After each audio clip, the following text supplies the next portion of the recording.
Bonjour à nouveau, chers amis internautes. Le quotidien béninois d'information générale et d'analyse, l'informateur titre ce matin en manchette, secteur de l'eau et des mines, ce que Patrice Talon a fait en un an de son second quinquennat. Le ministre Sam Seydou Adambi fait le point des ouvrages réalisés et autres projets exécutés ou en cours d'exécution pour donner de l'eau à la population béninoise, sans occulter tout ce qui se passe au niveau du sous-sol. Des précisions sur ce point à la page 3 de la livraison de ce mercredi matin. Toujours à la une du journal L'informateur de ce matin, visite de travail, partenariat, le staff de Coton FC dans les locaux de ZAE-TV ce mardi. Le point des échanges et de cette convivialité à la page 4 de la parution de ce matin de l'informateur qui annonce pour lundi prochain une assemblée générale extraordinaire du CNPA Bénin. Les raisons vous sont présentées à la page 6. L'oreille droite de la une de ce matin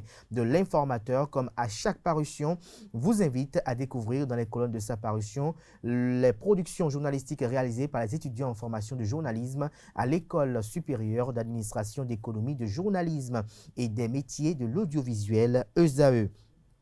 Le quotidien de service public, quant à lui, propose ce matin en manchette climat, eau et développement. Les élèves au chevet du lac Nokoué. Des précisions sur ce titre à la page 16.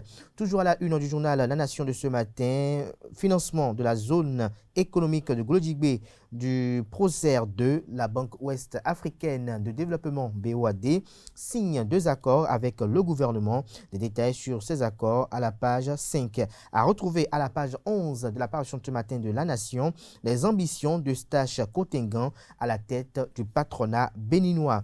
Le journal Fraternité, quant à lui, titre en manchette, privatisation annoncée du transport étudiant, pas d'objection mais des conditions. Les clarifications de Igor Tossou, président de la Fédération nationale des étudiants du Bénin FNEB, des précisions sur ces clarifications à la page 3 de la livraison de ce matin de Fraternité. Fraternité nous attire l'attention sur le fait, sur la commercialisation de l'essence à Cotonou et à Bomé-Calavi. Les stations poussent comme des champignons. Le Payor dans le viseur estime et note le confrère. Retrouvez son constat à la page 4. Toujours à la une du journal Fraternité de ce matin. Sous projet autonomisation des filles et des femmes de Suide Bénin, le consortium Plan International Bénin actualise le catalogue des métiers porteurs. Le matinal titre en manchette ce matin, décentralisation des maires sans bilan après 2 ans d'exercice. La cellule de suivi et du contrôle pour inverser la tendance, estime le Canard. Des détails sur ce titre à la page 11. Toujours à la une du journal Le Matinal de ce matin, à Djoum, des agents collecteurs de droits et taxes suspendus. Les raisons vous sont présentées à la page 11. Toujours à la une de Le Matinal ce matin, pour être plus précis à l'oreille droite, pour indisponibilité de produits de santé, une pharmacie fermée dans la commune d'Abomey-Calavi. Toujours à la une de Le Matinal de ce matin, inexistence du trophée de champion de Ligue 1, une fausse note qui n'honore pas le football béninois. Matin libre, titre en manchette ce matin, 62e anniversaire de l'indépendance du Bénin, vers un 1er août 2022 comme en 2016, s'interroge le confrère ce matin, à lire son article à la page 2. Toujours à la une du quotidien Matin Libre de ce matin, financement des projets de développement, la Banque Ouest Africaine de Développement BOAD en visite de terrain au Bénin. Le président Ekoué et le ministre d'État en charge de l'économie et des finances Romuald Wadaï signent un financement de 17,5 milliards de francs CFA. Des précisions à la page 6. Nous passons à présent au journal Info Matin qui titre en manchette ce matin, 6e circonscription électorale et 8e législature où ont-ils été représentatifs, s'interroge le Canard. Des détails sur les 4 honorables députés présentés en manchette ce matin, sur le décryptage que fait le confrère de leur activisme législatif à la page 3 de sa livraison de ce matin. Exposition d'art d'hier et à aujourd'hui, réouverture le 16 juillet prochain, nous annonce le journal Info Matin.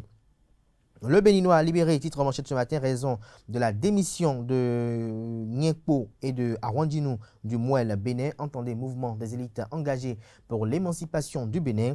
Une affaire de 301 millions de francs CFA contre Talon. Les formations politiques devront prendre leurs dispositions avant d'accueillir ces hostiles à la rigueur de Talon. Des précisions sur le titre à la page 3 de la livraison de ce matin du journal Le Béninois libéré qui communique à la une ce matin. Audience à la Cour constitutionnelle.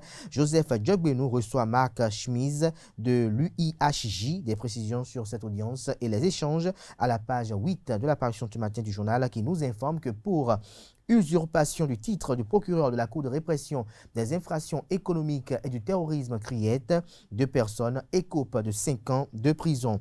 Nous passons à présent au journal Nord-Sud quotidien. Parlement, une loi sur l'orientation agricole, la sécurité alimentaire, des précisions sur les dites législations à la page 3 de l'apparition ce matin du journal Nord-Sud quotidien. Toujours à la une du quotidien Nord-Sud quotidien, Union africaine. Zelensky tente d'arracher du soutien en faveur de l'Ukraine. L'économiste, titre manchette ce matin, appui de la Banque Ouest africaine de développement BOAD au Bénin, Romuald Wadaï et Serge Ekoué signent un accord de 18,8 milliards de francs CFA.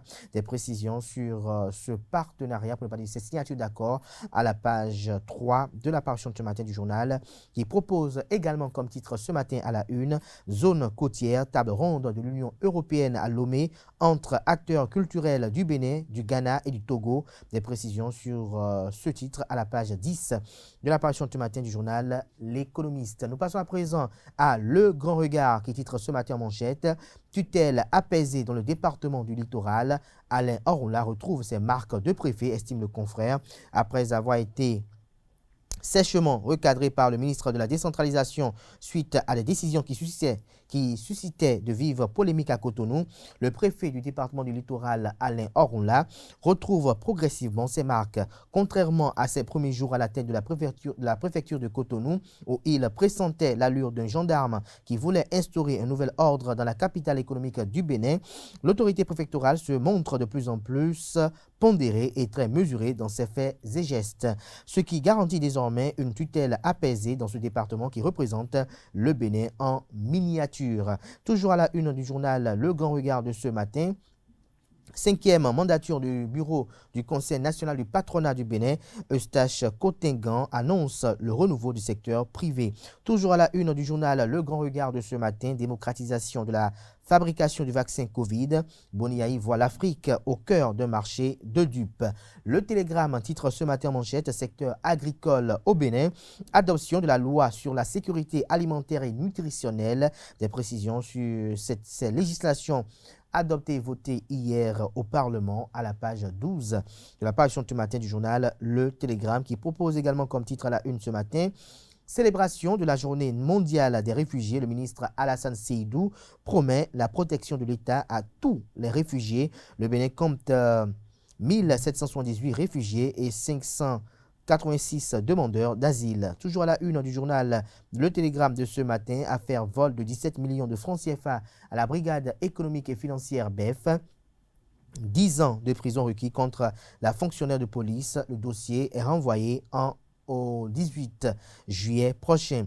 L'autre quotidien titre ce matin en manchette, prétendu limogeage du porte-parole du gouvernement, Wilfried Léandre Humbedji demeure bien en poste.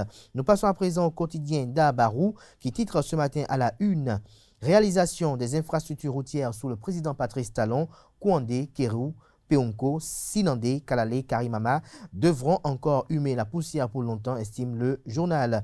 Des détails sur son constat qu'il a effectué, qui l'a amené à titrer ceci ce matin, c'est à retrouver à la page 2 de sa parution de ce matin. Le potentiel titre ce matin en manchette, deuxième phase du FOSER, la BOAD débloque 17,5 milliards pour appuyer le Bénin. Des détails à la page 3. Toujours à la une du même journal ce matin, Seydou Adambi sur l'émission Le gouvernement en action, 47 milliards pour rendre disponible l'eau potable à Cotonou. Des précisions à la page 11. Toujours à la une du journal Le potentiel de ce matin, baccalauréat session de juin 2022, Luc Zetongi Atropo et Alain Orunla constatent un bon déroulement à Cotonou. Décryptage info, titre ce matin à la une, accès des Africains au vaccin Covid-19. Boniaï décortique la décision de l'Organisation mondiale du commerce. Des précisions dans les colonnes de la page ce matin du journal, plus précis à la page 3. Le quotidien, l'affiche du jour, affiche ce matin en manchette, médias au Bénin. Le CNP à Bénin en Assemblée générale extraordinaire le lundi prochain. Les 3 points inscrits à l'ordre du jour sont présentés à la page 3. Le quotidien, la presse du jour, titre ce matin, eau potable pour tous et exploitation des ressources minières. Seydou Adambi parle des efforts diligents du gouvernement depuis 2016. Oui, nous avons du pétrole. Ce n'est qu'un pan de la ville de Cotonou qui n'a pas d'eau potable. Pour le milieu urbain, c'est réglé presque à 90%. L'État fait le suivi parce que c'est du social. Toujours à la une du quotidien, la presse du jour de ce matin, 27e session ordinaire du conseil d'administration du MCA Bénin 2, une performance globale de 91% pour les engagements. Le quotidien, la primeur, titre ce matin, adoption de la loi numéro 2022-14 au Parlement béninois, des députés favorables à la nouvelle politique agricole. Toujours à la une du journal, la primeur de ce matin, rencontre Afrique-Europe des huissiers de justice. La digitalisation de la profession préoccupe, les assises ouvertes jeudi à Cotonou. Le quotidien, le Soleil Bénin Info en 1. Talon 2, secteur de l'eau et des mines, Samou Seydou Adambi, tout se passe au mieux. En 2024, il y aura de l'eau potable pour tous les Béninois. Pour tous les Béninois, des précisions sur le passage du ministre sur l'émission spéciale Le gouvernement en action aux pages 8, 9 et 10 de la livraison de ce matin. Toujours à la une du journal Le Soleil Bénin Info de ce matin. Volet assurance maladie du projet assurance pour le renforcement du capital humain Arche. Zakpota entre dans la danse des communes bénéficiaires. Le journal Le Routier titre ce matin à la une audience au cabinet du deuxième vice-président de l'Assemblée nationale Narcisse Agounion chez Dakpe Sossou. Nous passons à présent au quotidien Le Leader du jour, promotion du patriotisme par le président de l'Assemblée nationale du Bénin, le personnel civil et militaire sensibilisé sur les valeurs de l'hymne national. Le quotidien Le Radar titre ce matin législative de janvier 2023, le faux départ du Parti des démocrates est démontré dans ses colonnes. Législative de 2023 à Wenhi, l'Union progressiste cultive sa dynamique. Le journal La Cime de l'info titre ce matin à la une. Éducation à la base, l'association IFE offre des bourses aux étudiants en master de la commune de Bantais. 17 bourses déjà offertes aux bacheliers en sciences infirmières et obstétricales, 10 bourses octroyées à INA en 2020 dans les filières mécaniques agricoles et technologie alimentaire. Lire les conditions d'octroi de l'actuelle bourse en master dans les colonnes de la page ce matin du journal. C'est sur ce titre du journal La Cime de l'info que prend un terme la une des journaux de ce matin. Merci pour l'attention. Place à présent au bulletin matinal d'information avec Nancirine Fatoumbi.